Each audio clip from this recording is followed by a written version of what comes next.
নমস্কার বন্ধুরা, জবাব ডিসা নিউজ চ্যানেলের পক্ষ থেকে তোমাদের সকলকে জানাই স্বাগত। তো প্রত্যেকের জন্য একটা গ্রেট নিউজ, যেটা তোমাদের ইন্ডিয়ান রেলওয়ের পক্ষ থেকে জারি হয়েছে, যেখানে বিশাল শূন্যপদে ছেলে মেয়েকে নিয়োগ করা হচ্ছে। এবং এখানকার বিশেষত্ব হচ্ছে এখানে কোনো রকমের রিটেন এক্সাম দিতে হচ্ছে না, লিখিত পরীক্ষা নেই, সাথে তোমাদের ইন্টারভিউ সেটাও তোমাদের দিতে হবে না। তাহলে নিয়োগ প্রক্রিয়া কি থাকছে? লিখিত পরীক্ষা, ইন্টারভিউ তো কিছুই নেই, শুধুমাত্র ডকুমেন্ট ভেরিফিকেশন করে তোমরা এখানে সরাসরি নিযুক্ত হতে পারবে। না লিখিত পরীক্ষা, না ইন্টারভিউ, কিচ্ছু হবে না। শুধুমাত্র তোমাদের 10 পাসের যে নাম্বার রয়েছে সেই মাধ্যমিকের নাম্বারের ওপর বেস করে একটা মেরিট লিস্ট তৈরি হবে। যাদের নাম আসবে তাদের কিন্তু সরাসরি সেখানে ডকুমেন্ট ভেরিফিকেশন করে নিয়োগ করা হবে, যেখানে প্রচুর শূন্যপদ রয়েছে। এবং তোমরা কিন্তু অল ওভার ওয়েস্ট বেঙ্গল থেকে অ্যাপ্লিকেশন করতে পারবে। 23 জেলার যে কোনো প্রান্ত থেকে, ছেলে হোক কিংবা মেয়ে, প্রত্যেকেই আবেদন করতে পারবে। এবং এই ভিডিওর মাধ্যমে পোস্ট সংক্রান্ত যাবতীয় ডিটেলস, কিভাবে অ্যাপ্লিকেশন করবে সেই বিষয়ে A to Z ডিটেলস আলোচনা করব তোমাদের সাথে। তাই ভিডিওটি সম্পূর্ণ দেখো, তাহলেই বুঝতে পারবে ইনফরমেশনটি কতটা গুরুত্বপূর্ণ হতে চলেছে। তো ডিটেলসে যাওয়ার আগে তোমাদের প্রত্যেকের কাছে আমি একটাই রিকোয়েস্ট জানাতে চাই, যে যারা এখনো আমাদের এই চ্যানেলটিকে সাবস্ক্রাইব করোনি তারা ঝটপট চ্যানেলটিকে সাবস্ক্রাইব করে পাশে থাকা বেল আইকনটি ক্লিক করে দিও, যাতে করে পরবর্তী সমস্ত ইনফরমেশন পেয়ে যেতে পারো। তো চলো আর দেরি না করে এবার অফিসিয়াল নোটিশ নিয়ে বিস্তারিত আলোচনা তোমাদের সাথে শুরু করব। তার আগে বলতে, যেটা হচ্ছে ইন্ডিয়ান রেলওয়ের অফিসিয়াল ওয়েবসাইট। এই অফিসিয়াল ওয়েবসাইটে যদি তোমরা আসো তাহলে কিন্তু নোটিফিকেশনটা ডাউনলোড করতে পারবে, যেটা নিয়ে আজকে আমি কথা বলছি। তো এই অফিসিয়াল ওয়েবসাইটের লিংক তোমরা ভিডিও ডিসক্রিপশন বক্সে পেয়ে যাবে, সেখান থেকে সরাসরি নোটিফিকেশন তোমরা ডাউনলোড করতে পারবে। তো এখানে ফার্স্ট অফ অল তোমাদের সাথে শেয়ার করতে চাই ইম্পর্টেন্ট ডেটস গুলো কি রয়েছে। তো 25/11/2025 থেকে 24/12/2025 মধ্যে তোমাদের অ্যাপ্লিকেশন করতে হবে। 24 তারিখ হচ্ছে অ্যাপ্লিকেশন করার লাস্ট ডেট। ডিসেম্বরের 24 তারিখের মধ্যে তোমাকে সম্পূর্ণ অ্যাপ্লিকেশন করতে হবে। এবং সবসময় চেষ্টা করবে লাস্ট ডেট গুলোকে অ্যাভয়েড করার, মানে লাস্টের এই 24 তারিখটাকে অ্যাভয়েড করার চেষ্টা করবে। আগেই, তার মানে 24 তারিখ আসার আগেই কিন্তু অ্যাপ্লিকেশনটা সাবমিট করে দেবে। এবার তোমাদের হাতে যথেষ্ট সময় রয়েছে, তার মধ্যে বুঝে শুনে একদম নির্ভুলভাবে অ্যাপ্লিকেশন করো। কারণ এখানে তোমাদের কোনো রকমের দেওয়া হবে না এডিট উইন্ডো, অর্থাৎ তোমাদের যদি কোনো রকম ভুল ত্রুটি কিছু ঘটে থাকে তোমরা কিন্তু কারেকশনের কোনো স্কোপ পাবে না। তাই যখন অ্যাপ্লিকেশন করবে তখন সম্পূর্ণ সঠিক এবং নির্ভুল তথ্য দিয়েই অ্যাপ্লিকেশন করার চেষ্টা করবে। এবং এখানে expected date of display of merit, অর্থাৎ কারা কারা এখানে কাদের নাম মেরিট লিস্টে উঠলো সেটা কিন্তু ফেব্রুয়ারি মাসে তোমরা জানতে পারবে। একটা মাসের নাম বলা আছে, এক্স্যাক্টলি ডেট কিন্তু ডিক্লেয়ার করা নেই। ডিসেম্বর পর্যন্ত তোমাদের অ্যাপ্লিকেশন, জানুয়ারি বাদ দিয়ে ফেব্রুয়ারিতে 2026 ফেব্রুয়ারিতে তোমরা কিন্তু মেরিট লিস্টটা পাবে। এবং সেই সমস্ত ক্যান্ডিডেটরাই কিন্তু ডকুমেন্ট ভেরিফিকেশনে যাবে, তারপর তারা সরাসরি নিযুক্ত হবে। এবং এখানে তোমাদের যে বয়স সেটা কিন্তু 24/12/2025 এই তারিখ অনুযায়ী তোমাদের বয়সটাকে ক্যালকুলেট করতে হবে। 24/12/2025 অর্থাৎ অ্যাপ্লিকেশন করার যে লাস্ট ডেট, সেই লাস্ট ডেট অনুযায়ী তোমাদের বয়সটা ক্যালকুলেট করতে হচ্ছে। এবং এখানে যে আপার এজ লিমিট রয়েছে, সেখানে SC/ST যদি ক্যান্ডিডেট হয়ে থাকে তাহলে 5 বছরের ছাড় পাবে। অর্থাৎ যে এখানে ম্যাক্সিমাম এজ লিমিটটা দেওয়া রয়েছে তার সাথে কিন্তু +5। এবং OBC হলে 3 বছরের ছাড় পাবে, সেক্ষেত্রে OBCরা +3 হিসাব করে নেবে। সেই অনুযায়ী তোমরা কিন্তু এখানে অ্যাপ্লিকেশন করতে পারছো। আর যাদের ডিসেবিলিটি রয়েছে সে সমস্ত প্রার্থীরা 10 বছরের ছাড় পাবে। তো তারা কিন্তু একটা ছাড় পেয়ে যাচ্ছ। এবং বাকি এক্স সার্ভিসম্যানদের জন্য কিন্তু এখানে অ্যাপ্লিকেশন করার সুযোগ রয়েছে।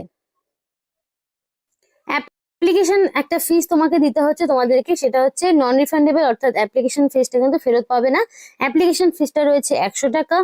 এবং এই 100 টাকা অ্যাপ্লিকেশন ফিসটা কিন্তু তোমাদের অনলাইন অ্যাপ্লিকেশন প্রসেস চলাকালীন তোমাদের দিতে হবে। কিন্তু একটা বিষয় মনে রাখবে, SC/ST, PWD এবং এনি ক্যাটাগরির ওমেন ক্যান্ডিডেট, মানে যে কোনো ক্যাটাগরির ওমেন ক্যান্ডিডেট, তাদের কিন্তু কোনো রকমের ফিস দিতে হবে না। তারা সম্পূর্ণ বিনামূল্যে আবেদন করতে পারবে। শুধুমাত্র general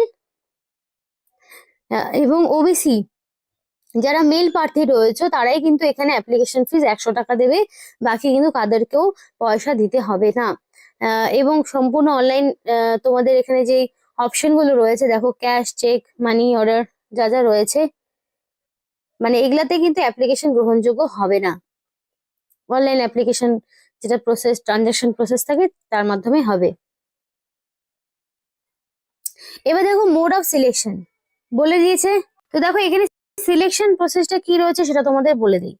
the procedure of engagement of candidate will as under, বলা রয়েছে screening and scrutiny of the application, মানে জাস্ট খালি স্ক্রিনিং এবং স্ক্রুটনি হবে তোমার অ্যাপ্লিকেশন ফর্মটি, and there will be no written test of viva or তোমাদের এখানে কোনো রকম রিটেন টেস্ট হচ্ছে না, ভাইবা হচ্ছে না, কিচ্ছু না, জাস্ট ফর স্ক্রিনিং এবং স্ক্রুটনি হবে অ্যাপ্লিকেশন ফর্মটি এবং ডকুমেন্ট ভেরিফিকেশন হবে, তাহলেই কিন্তু তোমাদেরকে এখানে সরাসরি নেওয়া হবে। মাধ্যমিকে মিনিমাম 50% তোমাদের লাগবে, তাহলেই কিন্তু এখানে অ্যাপ্লিকেশন করার স্কোপ রয়েছে। এবারে প্রসেসটা সম্পূর্ণ দেওয়া রয়েছে, হাউ টু অ্যাপ্লাই, কিভাবে অ্যাপ্লিকেশন করবে সেটা কিন্তু দেওয়া রয়েছে। তো অ্যাপ্লিকেশন করতে গেলে এই অফিসিয়াল ওয়েবসাইটে যাবে, সেখানে যাবার পরে তোমাদের এখানে ক্যান্ডিডেট রেজিস্ট্রেশন বলে অপশনটিতে যাবে, সেখানে তোমাদের নাম, father's name, community, category, mobile number, mail ID, date of birth এক এক করে দিয়ে তোমাকে রেজিস্টার করতে হবে। এবং রেজিস্ট্রেশন কমপ্লিট হয়ে যাওয়ার পর তোমাদের একটা পাসওয়ার্ড জেনারেট হবে এবং মেল আইডি এবং মেসেজে সেই পাসওয়ার্ডটা আসবে। তাই অ্যাপ্লিকেশন করার সময় অবশ্যই ভ্যালিড মেল আইডি এবং ফোন নাম্বার তোমাকে দিতে হবে। তারপরে দেখো ক্যান্ডিডেট ড্যাশবোর্ড, তোমাদের এখানে পেমেন্টের অপশন আসবে, যেখানে কিছু ডকুমেন্টসও তারপরে তোমাকে অ্যাপ্লাই করতে হবে। তো অনলাইন ফিস পেমেন্ট করার পর তোমাদের কিন্তু ফটোগ্রাফ, সিগনেচার, থাম ইমপ্রেশন দিতে হবে, যেটা 10 থেকে 50 কেবির মধ্যে জেপিজি ফরম্যাট অথবা, এবং সেভ নেক্সট জেপিজি ফরম্যাটে আপলোড করতে হবে। তারপর সেভ নেক্সট অপশনটিতে যাবে, তারপরে কিন্তু তোমাদের এডুকেশন আর কোয়ালিফিকেশন, কাস্ট, পিডাব্লিউডি ক্যান্ডিডেট হলে, এক্স সার্ভিসম্যান হলে সেগুলো ইনফরমেশন দিতে হবে। এবং অ্যাপ্লিকেন্ট কমপ্লিট করার পর কিন্তু অবশ্যই অ্যাপ্লিকেশন ফর্মটির একটা প্রিন্ট আউট বের করে রাখবে এবং ফিস পেমেন্টের যে স্লিপটা সেটা কিন্তু অবশ্যই বের করে রাখবে, কারণ যখন ডকুমেন্ট ভেরিফিকেশন হবে তখন কিন্তু দেখাতে হতে পারে। এবং যে সমস্ত ক্যান্ডিডেট লেফট থাম ইমপ্রেশন দেবে না বা ফটো সিগনেচার যাদের থাকবে না, তাদের কিন্তু সম্পূর্ণটাই অ্যাপ্লিকেশন ক্যান্সেল হয়ে যাবে। তাই ফটোগ্রাফ, লেফট থাম ইমপ্রেশন, তারপর ধরো সিগনেচার 10 থেকে 50 কেবির মধ্যে জেপিজি ফরম্যাটে এগুলো দিতে হবে। বাকি ডকুমেন্টস গুলো তোমাকে আপলোড করতে হবে, প্রিন্ট আউট তো অবশ্যই করতে হবে। এখানে সম্পূর্ণ বলা রয়েছে কি কি লাগছে ডকুমেন্টস দিতে। তো এখানে ডেট অফ বার্থের প্রুফ হিসেবে তুমি চাইলে মাধ্যমিক বা তার সমতুল্য পরীক্ষার সার্টিফিকেট বা ডেট অফ বার্থ সার্টিফিকেট দিতে পারো। এসেনশিয়াল এডুকেশনাল কোয়ালিফিকেশন হিসেবে মাধ্যমিক, কারণ বেসিক তোমাদের মাধ্যমিক পাস লাগছে।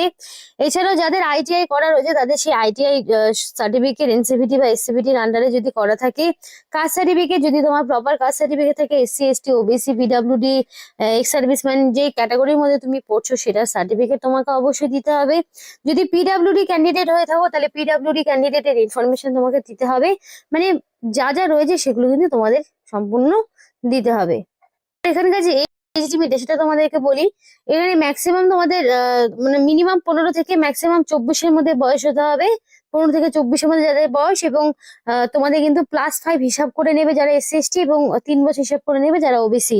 তাহলে ওবিসি হলে পরে তোমরা কিন্তু 27 বছর পর্যন্ত অ্যাপ্লিকেশন করতে পারছো, আর হচ্ছে 29 বছর পর্যন্ত আবেদন করতে পারবে যদি এসসি এসটি ক্যান্ডিডেট হয়ে থাকো, এবং পিডাব্লিউডি হলে তো 10 বছর করতে পারছো। তো এই অনুযায়ী তোমরা কিন্তু নিজেদের বয়সটা একবার ক্যালকুলেট করে নেবে।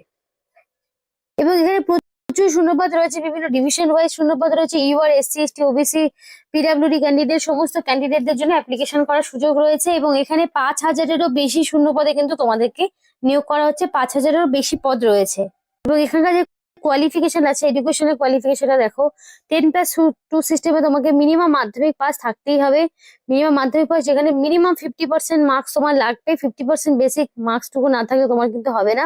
এবং 18/11/2025 এই তারিখ অনুযায়ী তোমার কমপ্লিটলি মাধ্যমিক পাস থাকতে হবে। এবং অবশ্যই মাধ্যমিক পাসের পাশাপাশি যারা আইটিআই করেছো এনসিভিটি বা এসসিভিটির আন্ডারে, তারা কিন্তু এখানে অবশ্যই আবেদন করতে পারবে। যারা হচ্ছে মাধ্যমিক এবং আইটিআই এর যে রেজাল্ট অ্যাওয়েটেড ক্যান্ডিডেট কিন্তু এলিজিবল নয় অ্যাপ্লিকেশন করার ক্ষেত্রে। বয়স সীমা তো বলাই রয়েছে, এবং অ্যাপ্লিকেশন কিন্তু করতে হলে 24/12/2025-এর মধ্যে তোমাকে কমপ্লিট অ্যাপ্লিকেশন করতে হবে। এবং 24/12/2025 অনুযায়ী তোমার কিন্তু বয়সটিও ক্যালকুলেট করা হচ্ছে। তো এখানে কিন্তু সম্পূর্ণ ডিটেলস কিন্তু বলাই রয়েছে। আর এখানে বলতে চাই তোমাদের কিন্তু ফার্স্ট অফ অল তোমাদের যে নিয়োগটা করা হচ্ছে সেটা কিন্তু সম্পূর্ণ বেসিসে ট্রেনিং হবে ফার্স্ট অফ অল। এবং এই ট্রেনিং চলাকালীন তোমরা কিন্তু স্টাইপেন্ড পাবে, এবং স্টাইপেন্ড কিন্তু তোমাদের থাকবে 7 থেকে 8 হাজার টাকা তোমাদের কিন্তু স্টাইপেন্ড থাকছে। এবং এক বছর ট্রেনিং এর পর তোমাদের কিন্তু একটা সার্টিফিকেট দেওয়া হবে এবং এই সার্টিফিকেটের থ্রুতে তোমরা কিন্তু সরাসরি রেলে পার্মানেন্ট যে কোনো পোস্টে তোমরা কিন্তু চাকরি পাবে। তো খুবই ভালো সুযোগ রয়েছে, যাদের কোনো রকম অভিজ্ঞতা নেই রেলের বিভিন্ন রকম ক্ষেত্রগুলোতে জয়েন করার জন্য, যারা দীর্ঘদিন ধরে বসে, তাদের বলবো অবশ্যই এই ট্রেনিং গুলো কমপ্লিট করে রাখো, তাতে করে কিন্তু তোমরাই লাভবান হবে। আর এগুলোতে কিন্তু সত্যি অনেক ফেসিলিটি থাকে। আর অবশ্যই যারা ভিডিও দিচ্ছ তারা ঝটপট তোমাদের লোকাল স্টেশনের নাম আমাদেরকে কমেন্ট করে জানাও। যারা মাধ্যমিক পাশের যেগুলো টিকিট এজেন্ট যেগুলো রয়েছে সেইগুলো পোস্টে যারা কাজ করতে চাইছো লোকাল স্টেশন গুলোতে, অবশ্যই তারা আমাদেরকে কমেন্ট করে জানাও তোমাদের লোকাল স্টেশনের নাম। তো এখানে আজকের মতো ভিডিওটি শেষ করছি। ভিডিওটি ভালো লাগলে অবশ্যই লাইক এবং চ্যানেলটিকে সাবস্ক্রাইব করে আমাদের সাপোর্ট করো, আমাদের সাথে থেকো, পাশে থেকো। আর ভিডিওটি সম্পূর্ণ দেখার জন্য তোমাদের সকলকে জানাই অসংখ্য ধন্যবাদ।